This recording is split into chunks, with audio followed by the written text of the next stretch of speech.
Okay, welcome back to your Top Radio 90.9, and you're still locked on to Nollywood on Radio. It's about time to bring our special, Very beautiful special. guest for you to listen to. She's going to tell us how she's navigated the industry up to this moment, and she has a new movie now in cinemas, right? Not About to get okay. So when we reveal the movie, you better go and watch, or you won't make the rapture. Okay.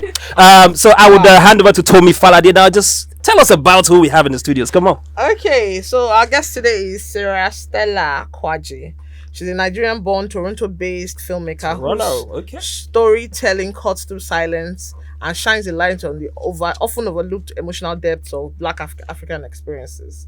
A graduate of Seneca College with a degree in international business management and later postgraduate certificate in advanced film and television production from Sheridan College, Sarah has navigated her career through multiple roles from casting and assistant directing to production management.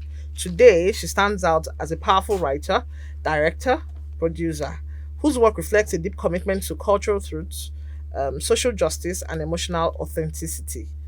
Her latest project, Out in the Darkness, is already generating buzz on the festival circuit and is praised for its bold narrative and visual storytelling. Sarah's creative lens is deeply rooted in her Nigerian heritage and womanhood. Though through her films, ranging from shorts and documentaries to full-length features, she explores identity, resilience, and history, often through the perspective of a Black African woman in the diaspora. As a Black female director, working in an industry still shaped by gatekeeping and underrepresentation, Sarah brings a much-needed and unapologetic voice to cinema. Her work is not just art, it's advocacy. Welcome to the show. A round of applause! Oh, wow. We're so excited to have you, and Yes, I sir. am as well. Yes, I mean, we're very excited to see, and I see that in your you are very consistent with your use or with your telling of the fact that you're a Black woman Yes. in a talking about Black African issues, and you're big on these things. And I know that your film premiered on Monday at the Alliance Française in Ikoyi. Yes, and since that Monday, I can tell you that at least 5 people have reached out to me that, wow, you have not seen any movie. You have not seen any movie. So tell us about Out in the Darkness before we get into your background as a filmmaker. So Out in the Darkness is a film that speaks to postpartum Depression. mental health. Oh, okay. It focuses mainly on postpartum psychosis. So postpartum psychosis is the extreme spectrum of maternal mental health. So when you say someone is psychotic after having a child, Yoruba people call it abisinwi. So that's basically what it is. It's about a young mom. It's a second time having a baby. Her name is Bolu, and she started experiencing symptoms of postpartum psychosis. That's basically what the film is about. It's screened in. It had its premiere, like the world premiere at the Nollywood Big Film Festival in Paris. Okay. It had its theatrical release in Canada. Okay. And then it's currently showing across Canada online through the Oakville Film Festival. Okay. It's also showing at the Caribbean Tales Film Festival. It's also showed at the African Film Festival in Dallas, Texas. And now it's having its Nigerian run. Okay, so when is it hitting cinemas in Nigeria? It's hitting cinemas on the 4th of July. Oh, American Independence Day. Yes. Is that coincidental? No, it's not. Okay. Now, so when you talk about postpartum, depression in quotes, and motherhood, it's something that most people don't like talk about in Nigeria. It's not One of our taboo topics. Yes, it's not very explored, but this is like uncharted waters for you. For us, from you. Why did you decide on this? Is there any personal story to it, or did you just decide that, okay, this is an issue that needs to be talked about, and you decided to make a film about it? So first off, it's not a personal, it has nothing directly connected to me. I've always been interested in stories that are very, like, society-based stories that create awareness. Those are the kind of stories that kind of piques my interest. And I would say I started kind of getting into the maternal mental health idea because I had people around me. Okay. I had friends So because of that, and as a potential mom, I got kind of interested in why this was happening to new mom. Because for me, I thought that having a baby was a thing of joy, right? So having a baby and then having like a negative reaction to your baby wasn't a normal thing. And then I wanted to see why, and that was the reason why I started researching about maternal mental health. And when that happened, I realized that there was even something more serious than having postpartum depression, and which was psychosis. And it was something, like you rightly said, it's not something we talk about. It's not, especially in the Nigerian community. And that was one of the reasons why I came back to Nigeria to shoot the film, because I wanted to create awareness in Nigeria. So because it wasn't talked about, it was a taboo, especially mental health being a social stigma. So I felt, you know what, this is the right place for me to tell the story so that I can educate my people about it. Okay. This is your first film in Nigeria. It is my first, it's my debut film. It's your debut film. Oh, wow. Yes. Lovely. Interesting. Lovely. So I was going to ask that you came in with such a strong film. If this is your first film, you're coming in with a bang, so to speak. And it is going to make a bang. I mean, because of the issues you have talked about. Yeah. I mean, I've seen films on postpartum depression before, but yeah. I mean, I saw the trailer. When I saw the trailer of this, I wanted to attend the premiere. And it was so evocative. It was so, I mean, the actors, my God, they did beautifully. I wonder, you paraded a galaxy of stars in the film. How did you decide, if this is your first film in Nigeria, how did you decide on who you wanted in your film? And you wrote and directed the film yourself, I see. How did you decide on who you wanted in the film? What was the experience like in terms of casting and, directing in Nigeria? What was it like? And to add to that, you're based in Canada. Yes. Okay. So I'm still based in Canada. how did you get to, knowing about, I mean, these stars, bringing those people together? Okay, I mean, you have Kehinde Bankole, you have Deyemi Okonlawon, you have Tinamba, you have Jideko Soko, Jennifer Eliogo, Bimbo Akintola, you have Ronke Oshodiuki, you have Wole Agba, so many people, Nico Rose, so many people, so many stars. That is a collection of stars. How do you get all these people together as a first-time filmmaker? Because I know half of them do not necessarily respond to. There are a lot of filmmakers that will come and say, "Oh, I want to do a film and I want this person, and they will try to reach them for on end, and they will not get through to them. How did you break through that space? So when I was writing the film, I had some of them in mind that I wanted to work with. Deyemi, for instance, I wrote the character with Deyemi in mind. Kehinde I had in mind, but I wasn't sure about the reach. I had another person in mind alongside Kehinde. But when I watched Biodo Stevens' film Sister, I had that conviction that this was the person that was going to play the role. Even while I was in post-production and trying to navigate the entire production phase, I was pitched one or two other actors, and I was like, no, this is the person that I want to act the film or play the character of Bolu in this film. So when I was going to produce it, I reached out to a couple of people in the industry. I do know a few people in the industry. So I had Sadiq Adebayo was my production manager. So I gave him a list of people that I wanted on the film. And then I made it clear to him that these are the people that I want to play a specific role. And I was ready to make it happen regardless. Okay. So when you say out in the darkness, what does that mean, and what does it mean to see the light? So when you're out in the darkness, it means that you are seen and unseen, because mental health is something that you deal with internally. You're in a bubble by yourself. You're in this darkness that it's only you that can see it. You might be okay, even they say depression, it's not in the face. You can see somebody today and the person is laughing and playing, and the next you just hear the person is committed suicide because it's internal, and it's like a dark moment that people go through. So out in the darkness basically is being again, mental health. You're out there, people can see you, but you're in the darkness and you're there alone. So that was one So I've seen a lot of great films that I watch films a lot. Maybe not as much as the main host of the show, but I see a lot of films. I'm a Nollywood buff. I'm fan, and I see films that are great that do not make commercial successes. Not because they don't have the right faces in them, not because they didn't have good stories, but because they're not entertaining enough. Are you prepared for the Nigerian film space? Because Nigerian film space is quite peculiar. Right. You might have a fantastic film, you go to cinema and people won't come and see it. Are you prepared to dance?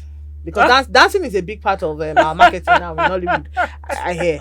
Yeah, we should diversify, but right now everybody is dancing. You gotta dance. You have a film that's coming to cinema, you will dance. You have a film that's coming to YouTube, you will dance. You have a film that is coming to the streaming platform, you will dance. People are dancing now. Are you prepared to dance, or are your actors going to dance?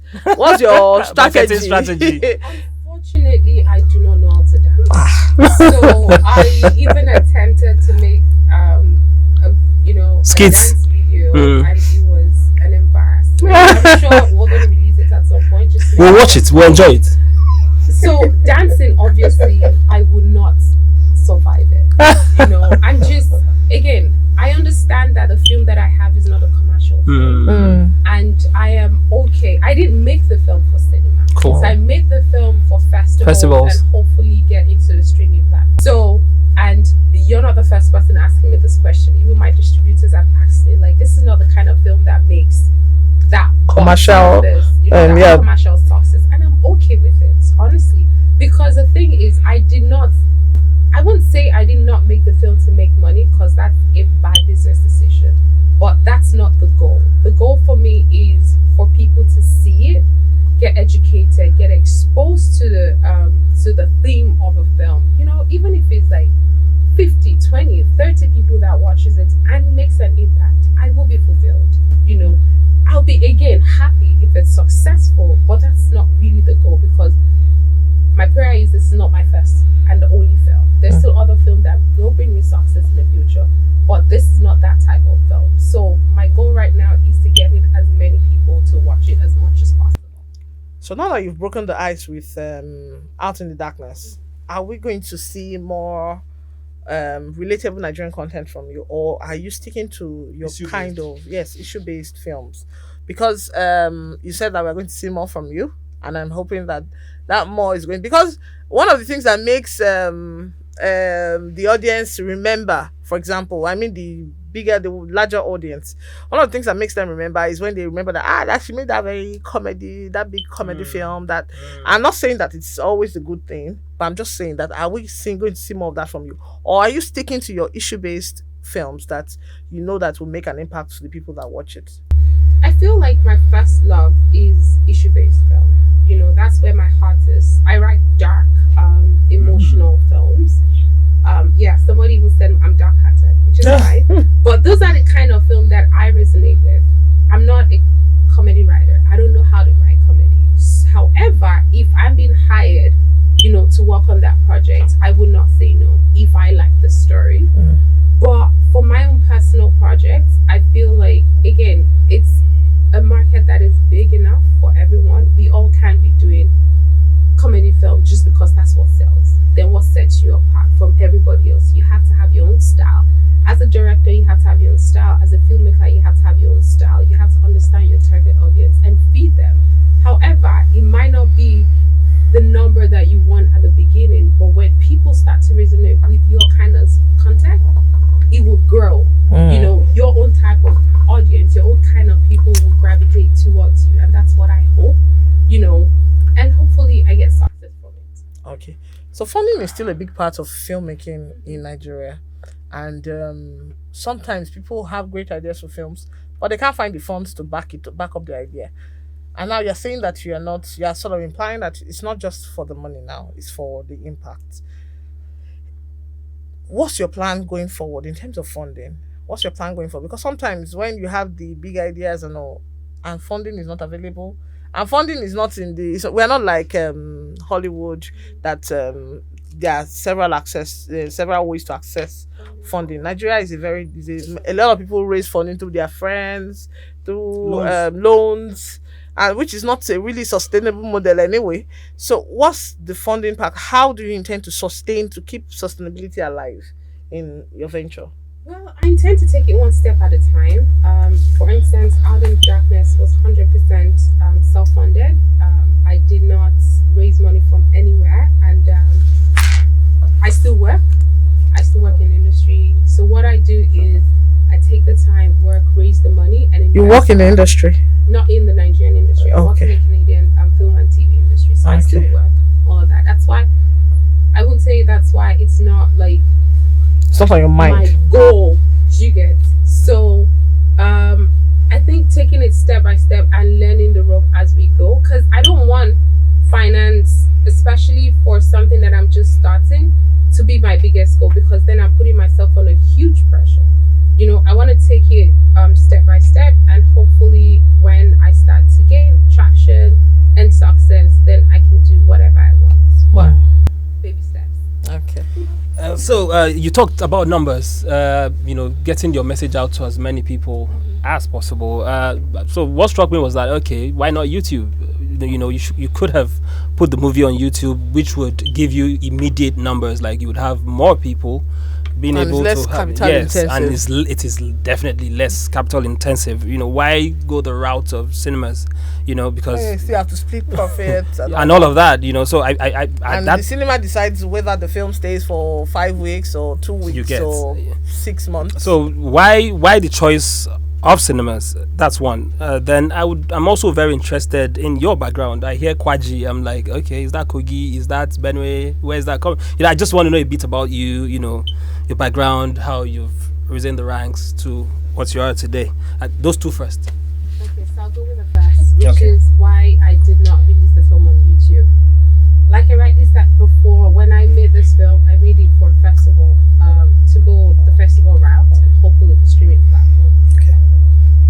YouTube was not the goal at the time. Okay. And considering the investment that has been made on the film, releasing it on YouTube would have been like, it's not a YouTube film. Yeah, self-sabotage. It would be self-sabotage. You get what I mean? It would be for, if I was going to go the YouTube route, I would have written a story for YouTube. And also, even the YouTube route, I've heard that they have a type of story that people want to watch. Okay. It has to be like the love story, something people can relate with. So again, when you're making a project, you have to understand the market where you're putting it into. So putting it on YouTube, yes, it would have, people would watch it, may watch it, but it might not be as impactful. And again, considering everything that has been put into it, cinema was never my idea. It took me a while for me to come to terms that I'm going to go into cinema, knowing what has to go into getting it out there. The dance, of course, which is a problem. Not a problem, but my problem. Yeah, we get the it. Personal struggle. My personal struggle. I'm not a sociable person. I'm not social media savvy. I had to get people to help me with all of these things. So I already know where my weakness is and know where my strength is. But with things, the way things are, for me to, I shot the film in 2023 and it's just coming out in 2025. So at some point, I'm just like, let's just let it do its thing. Let it go out, and hopefully the universe is going to align with us, and we'll see how it goes from there. And your background? And my background. So it's kind of funny. I am from Adamawa State. So my dad's from Adamawa State, Yola Minchika precisely. My mom is Edo State. But I was born and raised in Ibadan. So really? I'm Nigerian. Absolutely. This is your brother. You just don't know it yet. Oh, really? He's a Nigerian too. He's a Nigerian too. Shout out to you. Okay, well, seriously, you have a beautiful face. You have a beautiful voice. You have a personality that I'm surprised that when you decide to go into the film space, you didn't decide to be in front of the camera. Yeah. How come? Why not the front of it? Why behind the camera? Yeah, writer, director, or do you have plans to eventually become an actress? I'm sure you can tell right now that I'm camera shy. I'm not. I don't know. It's not my thing. I like to I can be in a place where there are lots of people, and I'll just hide myself. So I'm not that. It's not in my personality. I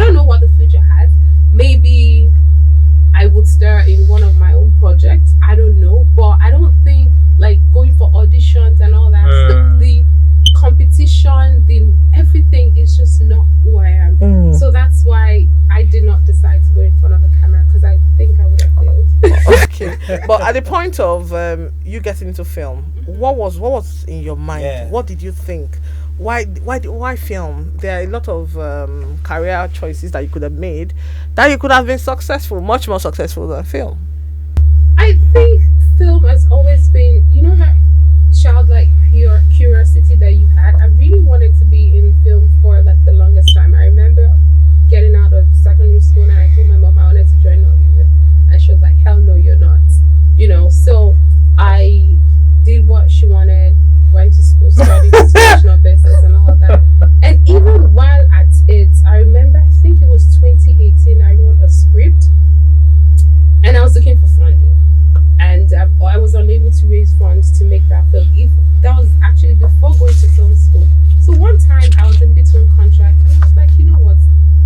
The goal is to make money and make film. So why not just go to film school and start to make film? So I'd always known that I wanted to make film. I just didn't know how to go about it until I decided. Because I remember when I called my mom, I was like, I'm going to film school. My mom kept quiet. She's like, please film again, But it was just where my heart was at that point, and it was either that or it would haunt me for the rest of my life, because I'd be thinking, what if I'd done this then? What if I'd done this then? So I took the bold step and I walked towards it. So you're based in Canada, right? And you've come to make a film in Nigeria. There definitely has to be culture shocks, right?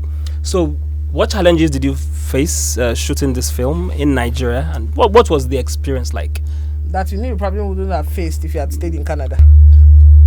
I don't think I experienced culture shock because I usually come up often. Oh, okay. I come up like 1 to twice a year. Oh, okay. I'll say that the difference in industry, Yeah.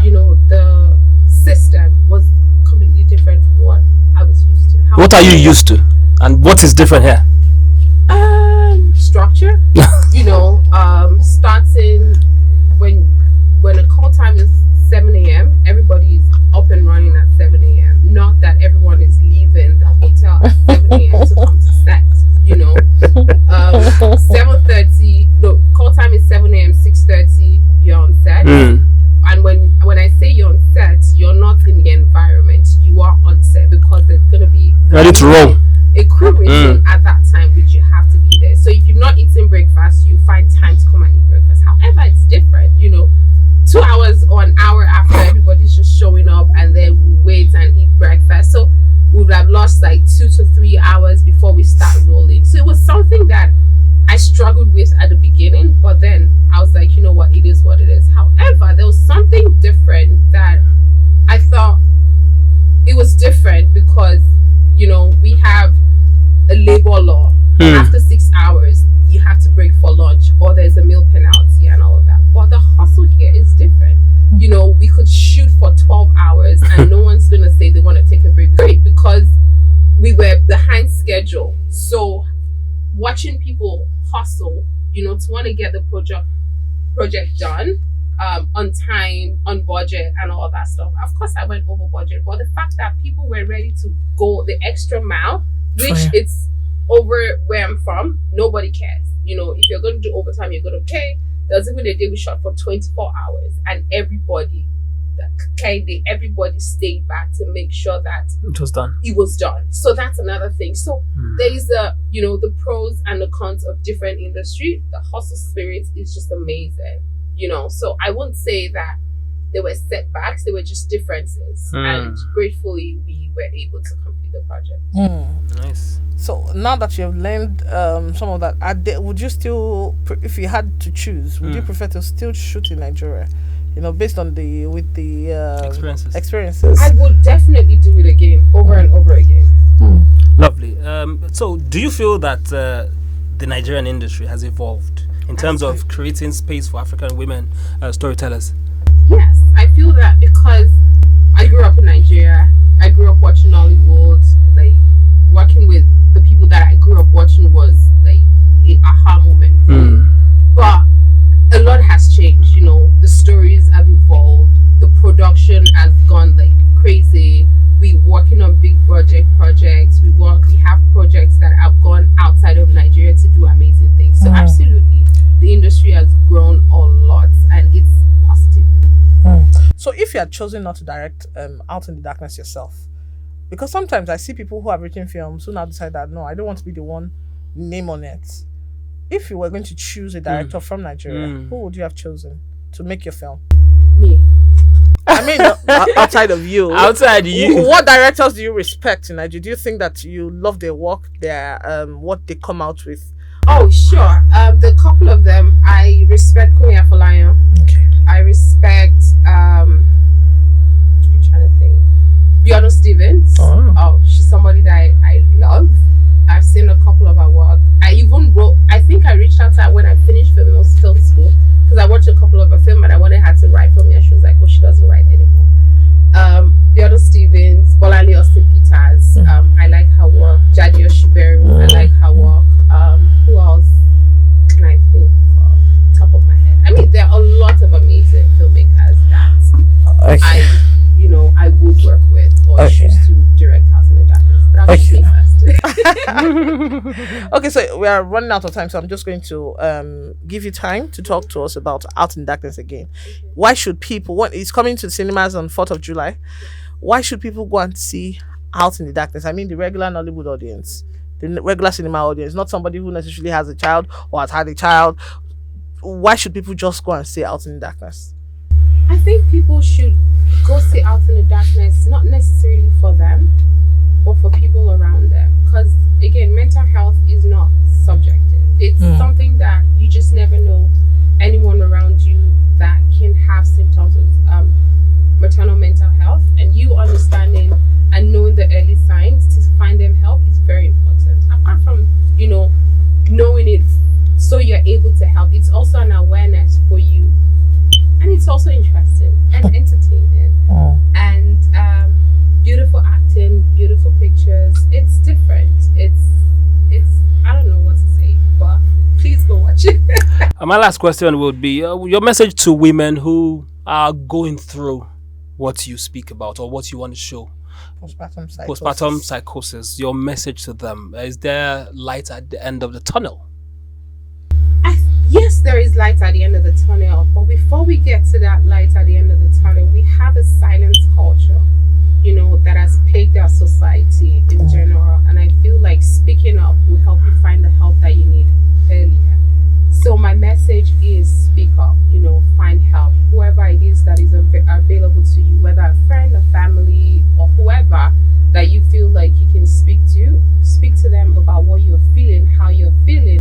And even if they don't get it, find somebody that gets it and that can find you the help that you need. Because psychosis it dissociates you from reality, that even you yourself might not understand what you're going through. So find somebody that would listen, that can hear you, and that can help you get the help that you needed or that you need.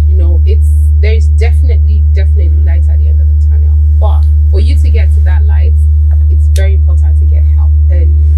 Okay, get help, speak up, and of course for you around them, please accept them and of course counsel, give them good counsel, give them emotional support. That's what our guest in the studios has been talking about, Sarah Stella Kwaji from Adamawa State but lived in Ibadan. Okay. Her new film is out. Go watch it 4th of July. It will be out everywhere in Nigeria. And please, when you see these kids online where she's dancing, don't laugh alone. Share it. Share it and spread the word. Make it go loud. Make it go viral. It's called Out in the Darkness, 4th of July. Do not forget, it's a movie we all must watch and support. Okay. And your favorite, all your favorites are on it. Did beautifully. Definitely. That's the show today. It's your top radio, 90.9 FM Lagos. And we'll be signing out. My name remains your ghost on radio, Rotimi Gay, and my co-host, Tomi Falade. We see you next Wednesday. Stay tuned.